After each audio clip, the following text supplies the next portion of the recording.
This was Charlie's first time meeting Doris Young, too. He had to admit she was gorgeous.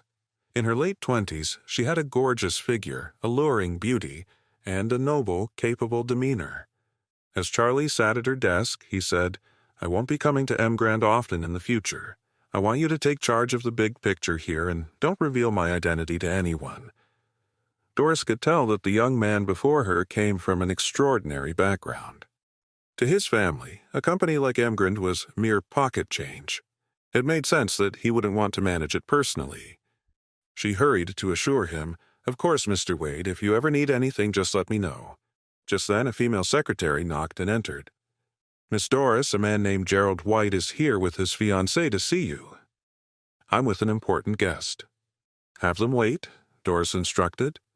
Charlie asked, "Do you know this Gerald? His family is one of our business partners," Doris explained. "They rely heavily on us. They visited several times, always saying they want to strengthen ties." Eyes cold, Charlie declared, "From now on, Emgrand will have zero dealings with the White family. Suspend all current and upcoming collaborations. If they earn even a cent from us, you'll be packing your bags, Vice Chairman." Doris paled, realizing instantly that the Whites must have offended the young master somehow. She nodded vigorously. "Don't worry, Mr. Wade. I'll give the order right away to cut ties with them completely." "Good. Tell them Emgrand doesn't work with low-quality trash. Then have security throw them out." Outside, Gerald and Wendy waited, eager to cozy up to Doris and make the White family a strategic partner of the powerful Emgrand group.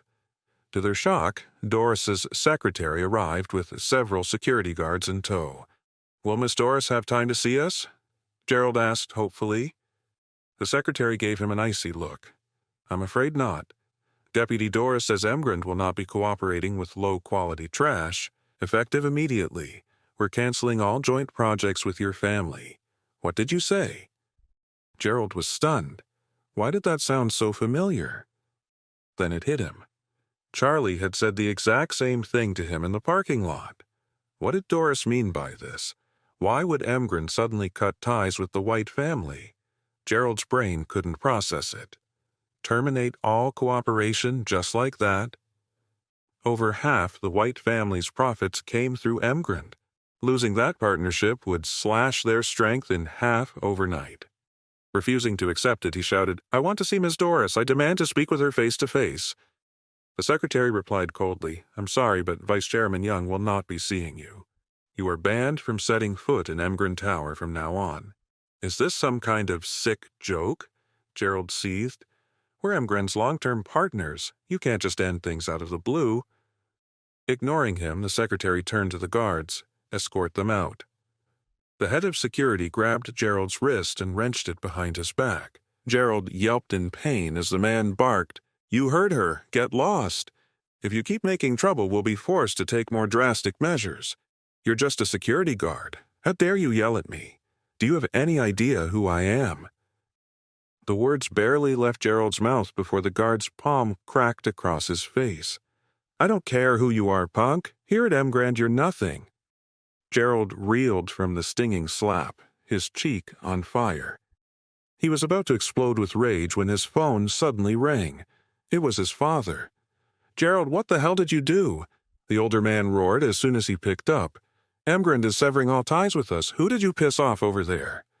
"Dad, I swear I didn't offend anyone," Gerald said, his voice pained. "I just came to see Miss Young, but they wouldn't even let me meet with her." "Well, Emgrand says they're dropping us because you're a worthless piece of trash. The family's going to take a massive hit thanks to you. Get your ass back here and explain yourself to your grandpa. Now." Shell-shocked, Gerald let the security team hustle him out the front gate. A horrible suspicion began to dawn on him. He turned to Wendy, asking shakily, "You don't think? Could this have anything to do with your loser brother-in-law? Does he have some kind of connection to Emgrand?" "What?" Wendy was taken aback by Gerald's words. Thinking it over carefully, it might indeed be related to her deadbeat brother-in-law. However, he was obviously a loser. Shaking her head, she said flatly, "How could he have anything to do with Emgrand? He's not even qualified to clean their toilets." "You're right." Gerald nodded. Remembering his furious father, he added sullenly, "I better get home fast." News of Emgren cutting ties with the White family spread like wildfire through Orris Hill. Though no one knew the exact reason, it was clear the Whites had royally pissed off Emgren. The fallout was catastrophic. The White family's strength plummeted by over half, dropping them from near the top tier to the bottom rungs of the second tier. When old Mrs. Wilson heard, she shook with rage. She wanted to annul Wendy's engagement to Gerald, but realized the Whites, while weakened, still outclassed the Wilsons. Offending them would be disastrous. Bitterly, she shelved the idea for now. Meanwhile, in Doris's office, Charlie reviewed what had just transpired. He was quite impressed with her handling of the situation. "Doris, you did an excellent job," he said, satisfied. "Starting today, I'm doubling your salary." Doris leaped up, stunned and elated. "Thank you so much, Mr. Wade." Charlie nodded. "I also have 2 announcements I need you to make. First, announce the change in Emgren's ownership and the appointment of a new chairman. Don't reveal their full identity, just that their surname is Wade. That's all anyone needs to know. Second, announce that Emgren is investing $2 billion to build a 6-star hotel in Orris Hill. We'll be accepting bids from local construction and decoration firms to partner on the project. The Wilson Group's main business was interior design and decoration. Lady Wilson dreamed of hitching their wagon to Emgren's star. Whichever company won that contract would become the darling of their industry. Now that Charlie owned Emgren, of course he'd throw some juicy benefits his wife's way. The 2 announcements from Emgren Group rocked all of Orris Hill. Hearing that Emgren had changed hands, the Wilson family was dying to know why the White family had been kicked to the curb. It seemed the group's mysterious new owner looked down on even top-tier families like the Whites. But who was this Mr. Wade character? Just how loaded was he? Emgren was worth hundreds of billions. Buying and selling on that scale dwarfed even the wealthiest tycoon in Orris Hill. Countless families scrambled to get in Mr. Wade's good graces, hoping to marry off their daughters to this enigmatic billionaire bachelor. On top of that, Emgren's plan to invest $2 billion in a new hotel had the city's entire construction and design industry frothing at the mouth. $2 freaking billion! Even a few leftover scraps from that juicy pie would be a windfall. Companies were falling over themselves for a piece of the action. Naturally, this included the money-hungry Lady Wilson. She was practically giddy with excitement. What an incredible opportunity! If the Wilsons could snag a contract, it would rocket them straight to the top. She immediately ordered a family meeting that evening at the estate to strategize how to get their foot in the door with Emgren's huge project. Attendance was mandatory. That night, the Wilson family gathered at their luxurious villa. Since Lady Wilson demanded everyone's presence, Charlie tagged along. He knew the scheming matriarch was angling for a slice of Emgren's huge deal. He figured this was the perfect chance to give his wife Claire a nice status boost. The second he walked in with Claire, her douchey cousin Harold sneered, "Well, well, Charlie, you sure got some brass balls showing your face in front of Grandma again." Claire shot him an icy glare. "Can it, Harold? Grandma said the whole Wilson family had to be here tonight. In case you forgot, Charlie is my husband. That makes him part of this family. Like it or not." "Only half the family," Harold scoffed. "Let's be real, cuz. He's just a freeloading live-in son-in-law." Charlie turned to Claire, touching his nose. "Never mind him, honey. Don't waste your time. Let's head in before we keep Grandma waiting."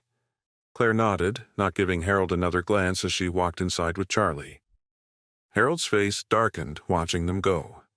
They'd see soon enough. In the conference hall, Charlie and Claire found seats in the corner. Mrs. Wilson soon took her place at the head of the table, banging it for attention. For years, the Wilson family has been waiting for a golden opportunity, she declared with gusto, one that could make us the wealthiest clan in Orris Hill. At last, that chance has arrived, she continued forcefully. Emgren Group just announced a $2 billion project. Whichever company lands a partnership contract stands to profit hugely. Plus, this is Emgren's first major deal since the ownership change. It's a perfect opening for the Wilsons. If we can collaborate with Emgren and impress their mysterious new chairman, the sky's the limit for our family's future." Despite Lady Wilson's energy, the room seemed underwhelmed. Truth was, the Wilsons had been angling to work with Emgren forever. And for just as long, Emgren had snubbed them completely. What were the odds they'd get a piece of this huge new project now? Met with stony silence, Mrs. Wilson snapped, "What, cat got your tongues? Don't tell me you're not confident we can score even a tiny slice of a $2 billion pie." Everyone exchanged nervous glances, no one daring to speak. Her anger rising, the iron-willed matriarch declared through gritted teeth, "All right, I'll lay it on the line. Whoever brings in the $30 million partnership with Emgren gets named the new director of Wilson Group." End of story. Stunned faces gaped back at her. Mrs. Wilson had always ruled with an iron fist, never appointing an official successor. The director role wielded immense power, all but securing its holder as the future head of Wilson Group. Dangling the position as an incentive showed how desperately Lady Wilson wanted in on Emgren's deal. But as juicy as the director spot was, winning it seemed impossible. The Wilson clan all knew that securing the deal with Emgren was a pipe dream. Emgren's execs wouldn't give Mrs. Wilson the time of day, let alone agree to a partnership. The meeting hall fell into uncomfortable silence, no one willing to chase a prize so laughably out of reach. Seeing their hesitation, Mrs. Wilson demanded angrily, "You're all part of the Wilson family. Don't you want to do your part to help us succeed?" She zeroed in on Harold. "Harold, I'm putting you in charge of this." Harold laughed nervously. "Grandma, the Emgren Group just cleaned out Gerald's family, and they're way stronger than us. How are we supposed to land a contract with them, idiot?" Mrs. Wilson snapped. "Giving up without even trying? You're even more useless than Charlie." Deep down, the Iron Lady was sick of settling for second-rate status. She dreamed of catapulting the Wilson family to the next level, and this Emgren project was their one shot. No matter how difficult, she refused to let it slip away. She'd assumed Harold, as the eldest grandson, would jump at the chance to prove himself. His spineless refusal infuriated her. Harold felt trapped. Who in their right mind would take on such an impossible task? Emgren's people would probably boot him out the door. He'd fail miserably and become the laughingstock of Oris Hill. No way in hell was he agreeing to that. After ripping Harold a new one, Mrs. Wilson barked, "Anyone else have the guts to step up and take this on? Speak up." Charlie gently elbowed Claire and whispered, "Babe, you should volunteer for this." "Are you nuts?" Claire hissed. "There's no way Emgren would partner with some small-time firm like us." Charlie just smiled confidently. "Trust me, you can totally land this deal." "Wait, seriously?" Claire asked, surprised. "Absolutely," Charlie assured her. "I have total faith in you.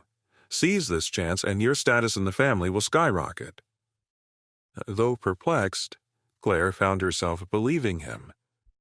Almost in a trance, she stood up and declared, "Grandma, I'm willing to give it a shot." Claire's declaration left the entire Wilson clan dumbfounded. They all thought she'd lost her mind. Talk about a death wish, hogging the spotlight like that. What could possibly come from it besides utter humiliation? Emgren Group was the biggest conglomerate in Oris Hill. What would they want with some small fry like the Wilsons? Anyone volunteering for this guaranteed train wreck was doomed to fail. Harold couldn't resist mocking her. "Claire, you seriously think you have a shot at landing a contract with Emgren?" Wendy joined in, sneering, "Get real, Claire. You know your place and you know where Emgren sits. Strolling in there half-cocked is just going to drag our family name through the mud." Another voice chimed in, "Totally. When Emgren throws her out on her butt, the Wilsons will be the laughingstock of the whole city." Claire's cheeks burned with embarrassment. Ever since marrying Charlie, her standing in the family had plummeted. She felt increasingly sidelined, nearly pushed out entirely. Even her parents were targets of constant ridicule. Deep down, Claire hoped scoring this Emgren project would cement her position and let her parents hold their heads high again. But now, getting raked over the coals by the whole clan, her confidence wavered. she shot Charlie a pained look. Why had she let him talk her into this? If she'd known it would blow up so spectacularly, she never would have stood up in the first place. Hearing their snarky commentary, Mrs. Wilson seethed with rage. After repeatedly pleading for someone to step up, no one had the guts. Now that Claire finally volunteered, these ingrates were dumping ice water on her head. The old matriarch had never been Claire's biggest fan, but at least the girl was trying to help shoulder the burden, unlike the rest of these spineless clams, especially Harold. Her darling grandson had really let her down this time. With that, Mrs. Wilson's attitude toward Claire shifted dramatically. "Enough," she barked. "Since the rest of you are too chicken to try, shut your mouths. Claire will be the one to handle negotiations with Emgrand Group. End of discussion." Claire swallowed hard. "Don't worry, Grandma. I'll give it my all, I promise." Harold scoffed under his breath. "What's the point? You're just going to crash and burn and humiliate the family." Charlie shot back with a smirk. "Geez, Harold, why so negative? You don't think the Wilsons are good enough to partner with Emgrand?" Caught off guard that Charlie dared speak up, and seeing Mrs. Wilson's darkening expression, Harold backpedaled. "That's not what I meant. I just don't think Claire has a prayer of pulling this off." "All right then," Charlie grinned slyly. "How about a little wager? If Claire manages to open negotiations, you get down on your knees in front of everyone and knock your head on the floor 3 times, admitting you were dead wrong.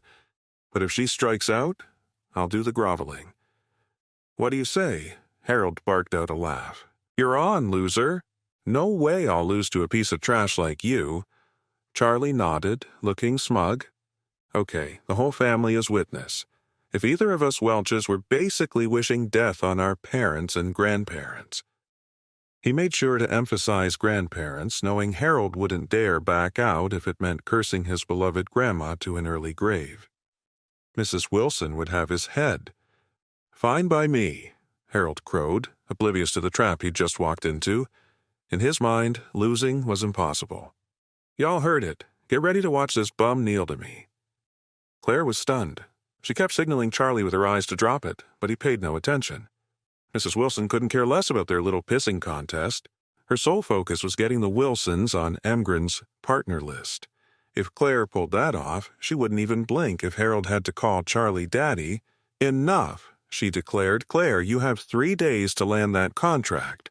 This meeting is adjourned." Back home, Elaine and Jacob laid into Claire and Charlie. "Have you lost your mind, young lady?" Elaine ranted, letting that good-for-nothing fill your head with crazy talk. Jacob joined in, berating his son-in-law. "Charlie, you wastrel, you've doomed my little girl with your idiocy." Jacob continued angrily. "If she can't even get her foot in the door with Emgrand, the family will ice her out for sure. And you worthless sack of crap, will have to get on your knees and grovel to Harold in front of everybody. You want to see her lose everything." Charlie replied firmly. "Listen, Dad, Mom, if Claire can just open a dialogue with them initially, it'll solve all our problems." "Shut your trap," Jacob snapped. "Emgrand Group is way out of our league. Why would they even give us the time of day?" Unfazed, Charlie smiled. "Maybe they will, who knows? I truly believe Claire's got this in the bag. She'll bring home that contract, guaranteed." Elaine's nostrils flared as she sneered at him. "Oh, you think so? What are you, the frickin' chairman of Emgrand? Quit talking out your butt, you useless turd. Shut your pie hole already." Seeing their relentless attacks on Charlie, Claire sighed. "Mom, Dad, this isn't his fault. I'm just sick of being looked down on."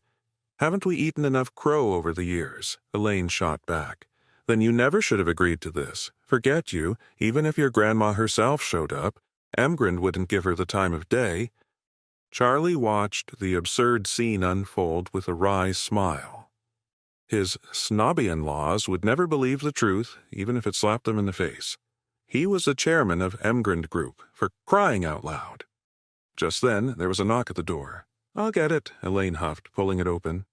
In waltzed a snazzily dressed young man in a designer suit, sporting a luxury watch that had to be worth at least a few million. He was the total package.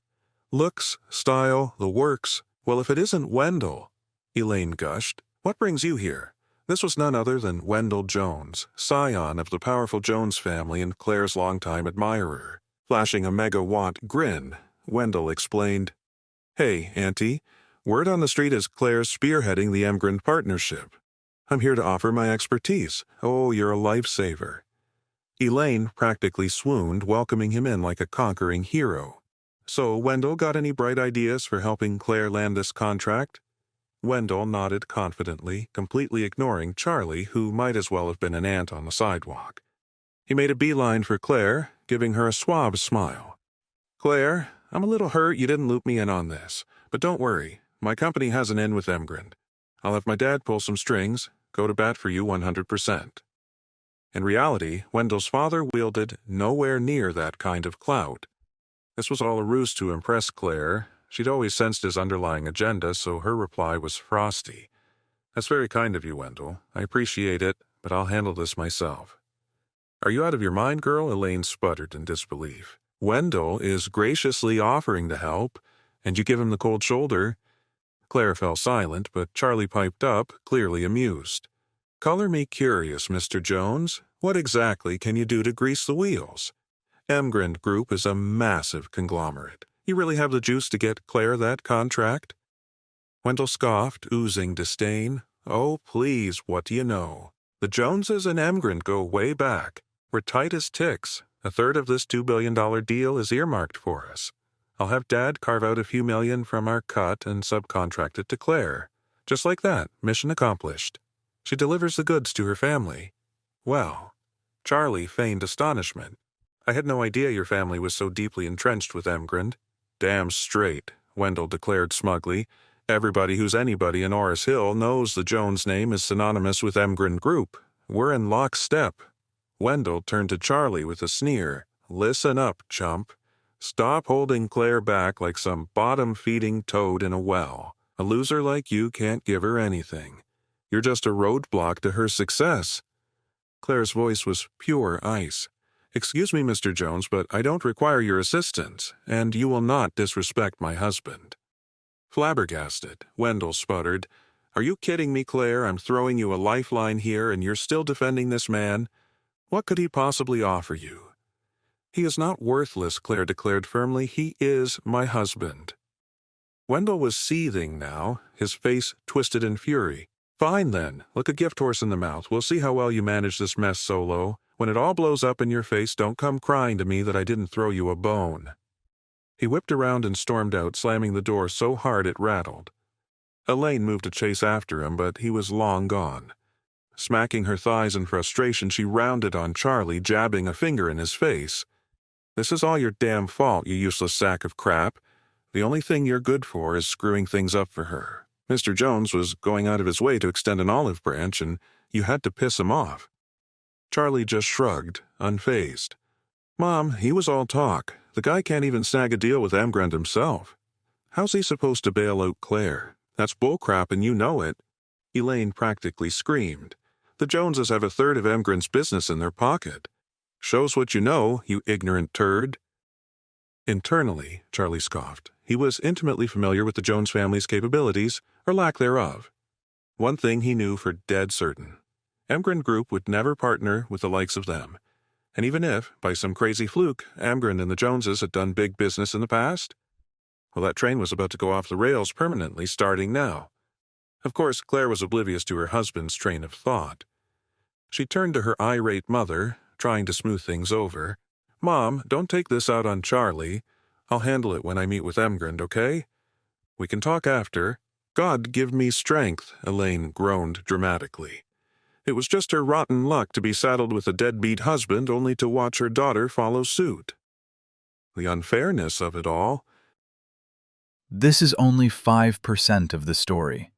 Full story on Pocket FM app. Click on the link in description, install the app, and get 10 episodes free instantly.